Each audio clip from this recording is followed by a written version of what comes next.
السلام عليكم ورحمة الله وبركاته. مرحبا بكم في حصادنا الأسبوعي لأبرز أخبار الذكاء الاصطناعي لهذا الأسبوع بتاريخ 2 أوت أو 2 أغسطس. معكم الدكتور نور الدين هواري، وفي هذا الحصاد سأقدم لكم جولة مفصلة تشمل أخبار متنوعة من الشركات الكبرى والمشاريع المبتكرة في مجال الذكاء الاصطناعي لهذا الأسبوع. نبدأ بداية بنموذج جديد مفتوح المصدر اسمه فلوكس. هذا النموذج يأتينا من شركة بلاك فورست لابس، والتي أطلقت مجموعة من النماذج الخاصة بإنتاج الصور أو تحويل النص إلى صورة تحت اسم فلوكس 1. تم إطلاق مجموعة من هذه النماذج، والتي تأتي في 3 نماذج أساسية: برو للأداء المتقدم، وديف للاستخدام الغير تجاري، وشانل للاستخدام الشخصي المحلي، والذي يعتبر الموديل الأسرع حاليا. ما يميز هذا النموذج هو إمكانية إنتاج الكتابة بشكل دقيق جدا، ويمكنكم تجريبه عن طريق الدخول إلى رابط هذه الصفحة، ومن ثم تجريب النموذج. راح تجدوا الرابط هنا على ريبليكيت أو على فال AI. فلما تدخل إلى هذا الرابط تستطيع أنك تجرب هذا النموذج وتنتج صور. شاركونا إبداعاتكم في التعليقات.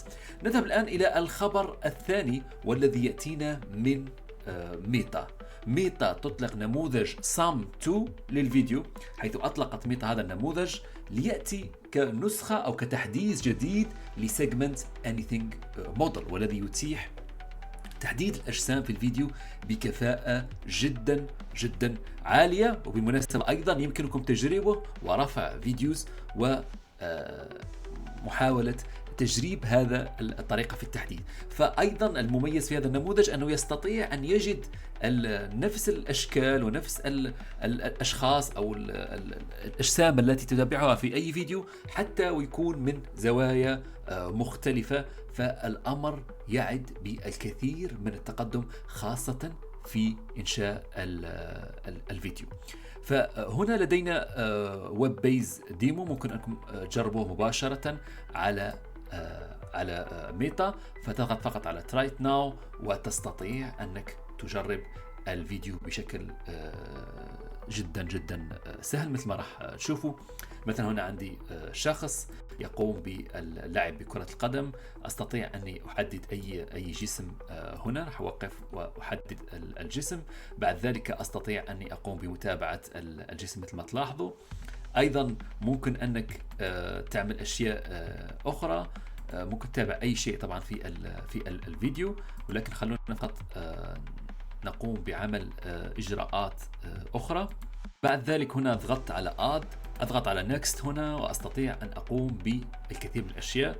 ممكن أنكم تجربوها، ولكن خلونا فقط نضغط على هذا الرابط تشوفوا كيف قام بالكثير من التغييرات على الصورة، بحيث أزل الكرة وأضاف لها مجموعة من التأثيرات. طبعا الأمر راح يكون لديه انعكاسات كبيرة في مجال تحرير الفيديوز، مثل ما راح نشوفه ربما في قادم الأيام. إذن تعرفنا على سام. أيضا لدينا خبر آخر يأتينا من جيت هاب، حيث أعلنت على إطلاق منصة خاصة بنماذج الذكاء الاصطناعي. ومثل ما نعرف الرائد في هذا المجال هي شركة هاجينج فيس.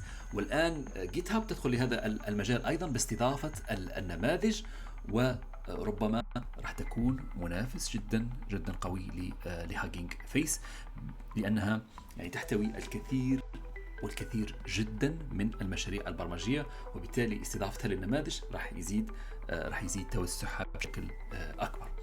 أيضا نأتي في خبر آخر من جوجل، هذه المرة للنماذج مفتوحة المصدر لتشتغل عليها جوجل، اللي هي تحت اسم جيما، واللي كان فيها عدة إصدارات. لكن اليوم تم إصدار نموذج صغير 2 بليون. طبعا لدينا نموذجين من قبل، هما 9 بليون و27 بليون، ولأدائهم جدا ممتاز. ولكن اليوم خرجوا بنموذج صغير جدا 2 بليون، يمكن تشغيله مستقبلا على الهواتف، على المتصفحات. في الكثير من الناس بدأ بالفعل في تجربه في المتصفحات. وبالتالي هذا النموذج الغريب فيه أنه أعطانا أداة طبعا الاداء هذا اعتمادا على اراء المستخدمين افضل من ميكسترون، افضل من جي بي تي 3.5 النسخه القديمه، افضل من لاما 2، وافضل من النسخه القديمه لجيما 7 بليون. طبعا المميز النموذج انه 10 مرات اصغر من هذه النماذج واستطاع انه يتفوق عليه، وبالتالي المستقبل يعني ممكن أن يكون لدينا نماذج صغيرة بهذا الشكل تستغل محليا دون الحاجة للإنترنت وتكون بكفاءة جدا مميز. طبعا هذا هو الهدف الذي تسعى إليه هذه الشركات من خلال هذه المبادرات. طبعا إذا أردت أنك تجرب جيما 2 فرح نحاول أجد بروفايدرز يوفروا هذه الخدمة، ولكن إذا تستعمل LM ستوديو فممكن أنك تجد النموذج مباشرة أو ترجع إلى الفيديو الذي شرحت فيه يعني كيفية استعمال LM ستوديو وتحاول تنصيب هذا النموذج وتجربه. طبعا حصة اليوم هي حصاد، لا أستطيع أني أتعمق كثير في هذه الأخبار، ولكن إذا أردت أن أتعمق أكثر فخلي لي في التعليقات حتى أعرف يعني الفيديوهات القادمة ما المواضيع التي أركز فيها. أيضا في خبر آخر من OpenAI، هذه المرة يعني بعد ما طال انتظار خاصية الصوت الذي يكون مصحوب بالعاطفة، لأنه تم إطلاق خاصية الصوت يعني منذ مدة طويلة، ولكن خاصية التعاطف أنه يتكلم بعاطفة تأجلت كثيرا، وحتى هذه المرة أن OpenAI أطلقتها ولكن فقط لمجموعة جدا محددة، وبدأ الناس بالفعل يشاركون تجاربهم في استخدام هذه الخاصية. وربما أفضل التجارب كانت هي في تعلم والتدرب على اللغات، على النطق، وكان الأمر يعني جدا جدا ممتع. فممكن أنكم تدخلوا فقط على تويتر وتكتبوا شات جي بي تي فويس مود أو نيو أدفانسد مود وراح تجدوا الكثير من النماذج والديموز. الآن نذهب إلى خبر آخر، هذه المرة من شركة ميتا، حيث أطلقت شركة ميتا منصة جديدة AI Studio، وهي منصة تتيح للمستخدمين إنشاء ومشاركة واستكشاف شخصيات تعتمد على الذكاء الاصطناعي، تكون مخصصة لأداء مهام معينة دون الحاجة لأي مهارات تقنية.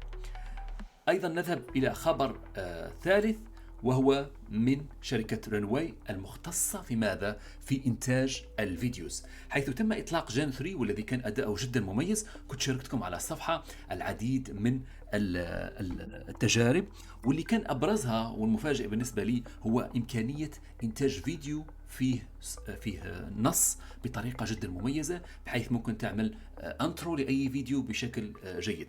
ولكن العيب الوحيد كان أنه لا تستطيع أنك تبدأ بصفحة بصورة معينة، فمثلا لو تكون لديك صورة وتريد أنك تحركها لم يكن الأمر متاح. وفي هذا التحديث الجديد أصبحت إمكانية إنتاج الفيديوز من بداية من صور زائد برومبت أصبحت موجودة على جين 3، ولكن ما يعاب على رنواي أنها ما زالت غالية جدا، حيث تكلفة 10 ثواني تقريبا $1، وبالتالي تكلفتها عالية جدا. لذلك لدينا بديل آخر اللي هو البديل الصيني، واللي كنت تكلمت عليه أيضا في الصفحة، اللي هو كلينج AI، واللي منذ إطلاقه في النسخة العالمية لهذا النموذج تم إطلاقها باستعمال الصور. يعني يمكنك أن تبدأ بصورة أو يمكنك أن تبدأ ببرومبت، ونتائجه جدا جدا ممتازة أيضا، يعني ويمكن أنك تكون مقاربة لما نشاهده في رنواي، وهو أرخص بكثير، والآن عليه عرض تخفيض 50% إذا تشترك في نسخة جديدة. طبعا هذا هو الجديد، كنت تكلمت على كلينج المرة في الحصاد الماضي، ولكن هذا الجديد في هذا الأسبوع أنه تم إطلاق النسخة المدفوعة، وهي أرخص بكثير مثل ما راح نشوفه الآن. طبعا لو تدخل إلى كلينج تستطيع أنك تتحصل مباشرة مع التسجيل على 66 كريدت بهذه الطريقة، وكل فيديو يعني يستهلك لك 10 كريدت وطوله 5 ثواني. حتى تدخل إلى الفيديو راح تدخل فقط إلى AI prompt، تلاحظوا أنك ممكن تكتب أي نص وتنتج فيديو بكل بساطة، راح يستهلك لك كم 10 كريدتس.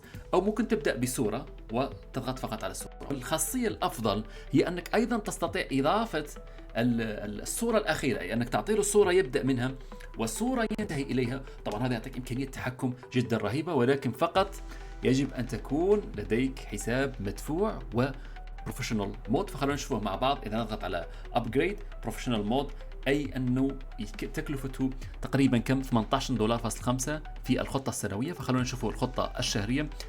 تقريبا 0.62 لل100 كريدت، أي تقريبا تكلفة إنتاج فيديو من 5 ثواني $0.06.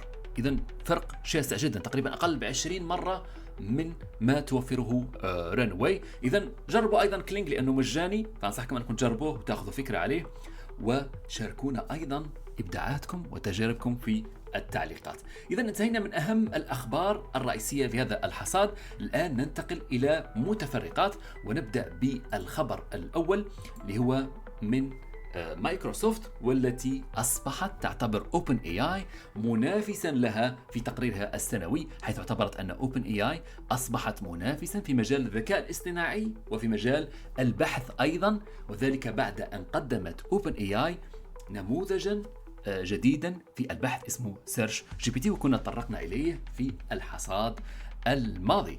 في الخبر الثاني ننتقل الآن إلى أرجنتين، حيث تستخدم الأرجنتين الذكاء الاصطناعي، أو تريد أن تستخدم الذكاء الاصطناعي من أجل توقع الجرائم، حيث أعلنت الحكومة الأرجنتينية عن وحدة جديدة للأمن تعتمد على الذكاء الاصطناعي لتحليل بيانات الجرائم التاريخية والتنبؤ بالأنشطة الإجرامية المستقبلية مما أثار قلق منظمات حقوق الإنسان حول انتهاك الخصوصية، وأيضا ممكن أنه يكون فيه نوع من التمييز ضد هذه الفئة. أيضا في خبر آخر، مثل ما تعرفوا هناك الكثير من الشركات العملاقة في إنتاج الموسيقى رفعت دعاوى قضائية على النماذج الذكاء الاصطناعي التي تقوم بإنتاج الموسيقى بكفاءة جدا عالية، لعل أبرزها سونو AI ويوديو. فممكن أنكم تجربوها وهي مجانية، ممكن أنكم تنتجوا موسيقى بشكل سهل جدا على هذه النماذج. طبعا اليوم جاء الرد من هذه الشركات، وهذه المقالة تفصل في الرد الذي قامت به هذه الشركات. لم أطلع يعني بشكل مفصل على هذا الرد، لكن ممكن أن نرجع عليه في فيديو قادم، ونخلي الرابط في التعليقات.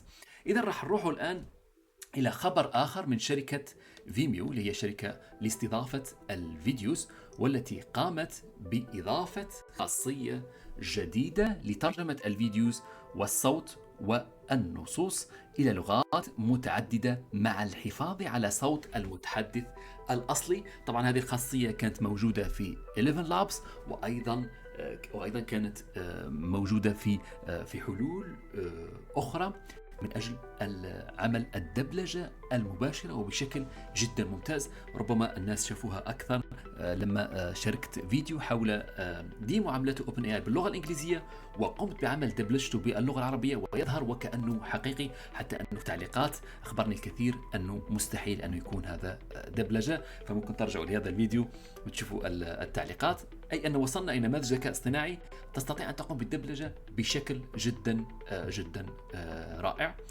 نذهب الآن إلى خبر آخر.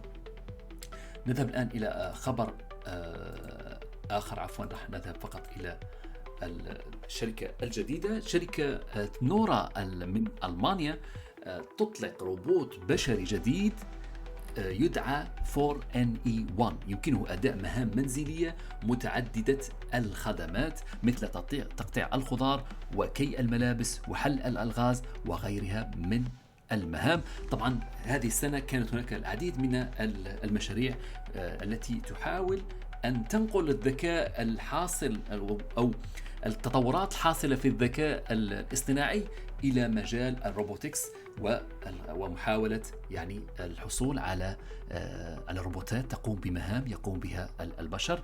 طبعا هذا تطور جدا رائع، وراح يسهل مهامنا اليومية بشكل جدا جدا كبير. ننتقل الآن إلى خبر آخر يأتينا من شركة تاكو بيل. هذه الشركة تطلق نموذج نظام طلبات عبر الذكاء الاصطناعي. فتخطط شركة تاكو بيل لتطبيق نظام طلبات عبر الذكاء الاصطناعي يشمل مئات المطاعم في الولايات المتحدة بحلول نهاية 2024 بهدف تحسين دقة الطلبات وتقليل وقت الانتظار. أيضا في خبر آخر من شركة أمازون تطلق شريحة AI جديدة بحيث تدعي أنها تقدم أداء أفضل بنسبة 50% من شريحة انفيديا وبنصف التكلفة. ننتقل الآن إلى خبر آخر، وهو خبر استحواذ شركة كانفا على ليوناردو AI، اللي كان نموذج جدا مميز وموقع ممكن الكثير جربوا في إنتاج الصور، يستطيع إنتاج صور بطريقة جدا رائعة مما يعكس توجهات كانفا. وكانفا أيضا كان لديه نموذج، ولكن يبدو أنه يود أن يختصر الوقت ويتطور سريعا في مجال إنتاج الصور، لأنه تقريبا واحد أهم الأركان الموجودة في كانفا هي الصور واستعمال الصور وعمل بوسترز، وهذه الأشياء كلها تحتاج أن تكون لديك كواليتي جدا عالي في إنتاج الصور. فهذا الاستحواذ كان كان انعكاس لهذا التقدم الحاصل في إنتاج الصور. إلى هنا نكون وصلنا إلى نهاية هذا الحصاد، وإلى حصاد آخر إن شاء الله، والسلام عليكم ورحمة الله وبركاته.